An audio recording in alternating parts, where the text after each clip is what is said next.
Salam alaikum la famille des Z, j'espère que vous allez bien ainsi que tous vos proches. Bienvenue à tous et à toutes pour cette nouvelle vidéo et on va parler de Farid El Melali, joueur du SCO d'Angers âgé de 27 ans, formé au Paradou Athlétique en Algérie. Donc les amis, pourquoi on va parler de ce joueur? On le sait tous qu'on a des carences au niveau de l'aile gauche en équipe nationale d'Algérie. Un Saïd Benrahma qui fait des prestations en demi-teinte, qui n'est pas régulier, malgré un nouveau souffle donné par Petkovic. C'est vrai qu'il a été décisif lors des derniers matchs, notamment face au Togo, en Ouganda. Mais voilà, on a vu que Saïd Benrahma, c'était pas trop ça, qu'il n'arrivait pas à élever son niveau, qu'il n'arrivait pas à franchir ce cap. Et donc, pour l'avenir, on a besoin d'un mec tranchant. On a besoin d'un joueur avec de la vivacité. Et pour ma part, ça reste que mon avis. En regardant le début de saison qui est en train de faire Farid El Melali, il a sa chance d'être dans le groupe des 26 joueurs. Je pense que si Saïd Benrahma a eu sa chance, El Melali a le droit d'avoir sa chance et j'en suis persuadé qu'il ne décevra pas. Une sélection en Algérie lui donnerait encore un nouveau souffle, le propulserait et l'aiderait à franchir ce cap. Car une sélection, quand on vous donne la chance de participer à une sélection et surtout porter le maillot de votre pays, ça vous donne toujours des ailes, ça vous donne toujours ça vous booste et vous revenez en club encore plus déterminé. Donc de ce qu'on a vu de Saïd Benrahma, c'est pas trop ça. Moi personnellement, je suis pas emballé par ce joueur.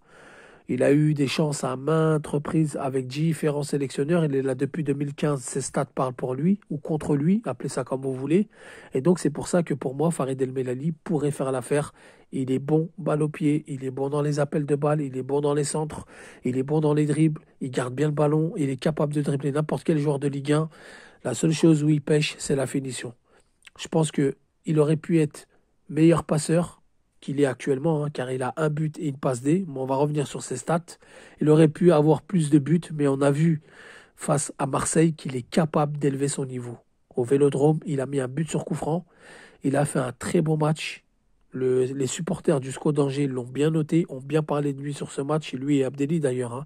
Et donc on a vu que Farid El Melali, il est capable d'élever son niveau, chose que Benrahma n'arrive pas à faire. Donc pardon, après 12 journées, El Melali réalise un bon début de saison. Il a fait 11 matchs, puisque la première journée il était blessé, 9 titularisations et 2 démarrés sur le banc de touche, pour un but et une passe D. Alors c'est vrai que les stats parle pas pour lui, mais en même temps, il est lié gauche. En même temps, il joue pas dans une équipe qui joue le haut de tableau. Il joue dans une équipe relégable. Ses coéquipiers, parfois, auraient pu transformer un but sur des passes d'El Melali. Malheureusement, ça n'a pas été concrétisé. Donc, il aurait pu aller peut-être à 3-4 passes décisives et peut-être 2 ou 3 buts s'il aurait été plus, on va dire, devant la cage, s'il aurait été plus décisif et surtout plus adroit. Donc, El Melali, c'est un profil très intéressant. Et pour revenir sur son parcours, il y en a beaucoup qui vont dire oui, mais il a été à la justice pour exhibitionnisme, etc. C'est vrai qu'il a eu des déboires avec la justice. C'est vrai qu'à un moment donné, il a flanché. La tentation, quand vous quittez le championnat français, que vous n'êtes pas accompagné, que vous n'avez pas d'éducateur, vous n'avez pas de coach mental, etc. C'est vrai que c'est compliqué de se retenir. Et donc, il a fait des choses pas terribles. Je ne vais pas rentrer dans les détails, tout le monde connaît son histoire. C'est vrai que c'est pas très algérien de faire ça. C'est pas très pudique. Mais entre-temps, il a mûri, entre-temps, il a grandi, il a épuré son jeu, donc je pense qu'il a le droit à une seconde chance en équipe nationale. Il faut savoir qu'il a 2 sélections. Il a eu sa chance 2 fois, malheureusement plus appelé, puisqu'il a eu des problèmes avec la justice. Mais avant d'avoir des problèmes avec la justice, c'est une blessure qui l'a freiné.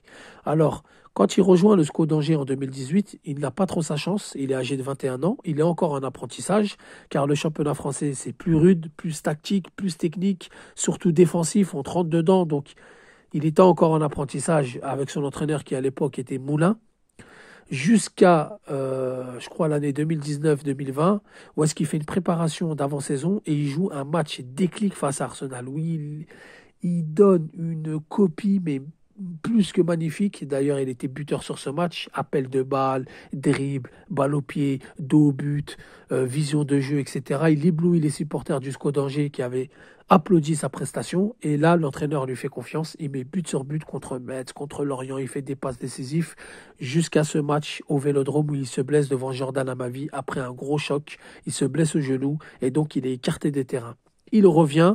Il refait des belles prestations avant d'avoir ses déboires avec la justice, comme je vous l'ai dit. Et donc, entre-temps, ça a été une petite traversée du désert. Son président Chahabel, qui est algérien, l'a beaucoup soutenu, a prolongé ce contrat. Aujourd'hui, âgé de 27 ans, El Melali commence un très bon début de saison. Il a des bonnes stats, il a du temps de jeu. Comme je vous l'ai dit, il a une vivacité incroyable. Pour moi, ce joueur-là pourrait remplacer Saïd Benrahma et j'en suis persuadé. Et je mets ma main à couper que ce joueur-là en sélection ne décevra pas.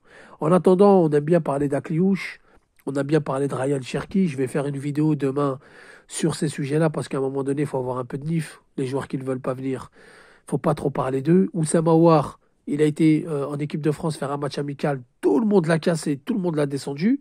Aujourd'hui, il est là, on le soutient, c'est normal. Demain, si Akliouche et Cherki viennent en sélection, on les soutiendra. Mais en attendant, ils sont en train de réfléchir alors que vous avez des Ibrahim Maza, vous avez des Chaka qui n'ont pas hésité une seule seconde. Mais je ferai une vidéo demain sur ça. Voilà les amis, pour présenter le Farid El Melali, 11 matchs, 9 titularisations.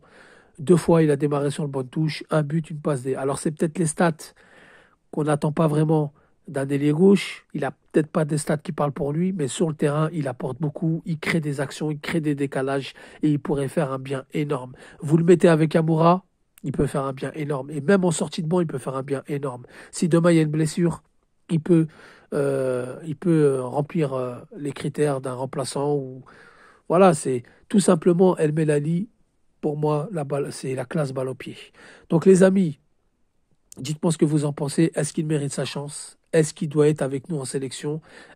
Est-ce que c'est l'avenir pour la sélection? 27 ans, c'est pas vieux. Il peut aller jusqu'à la Coupe du Monde 2026. Donc pour moi, il mérite carrément d'être dans les 26. La famille, dites-moi ce que vous en pensez en commentaire. Merci d'avoir écouté la vidéo. Sur ce, je vous dis salam alaikum, que la paix soit sur vous.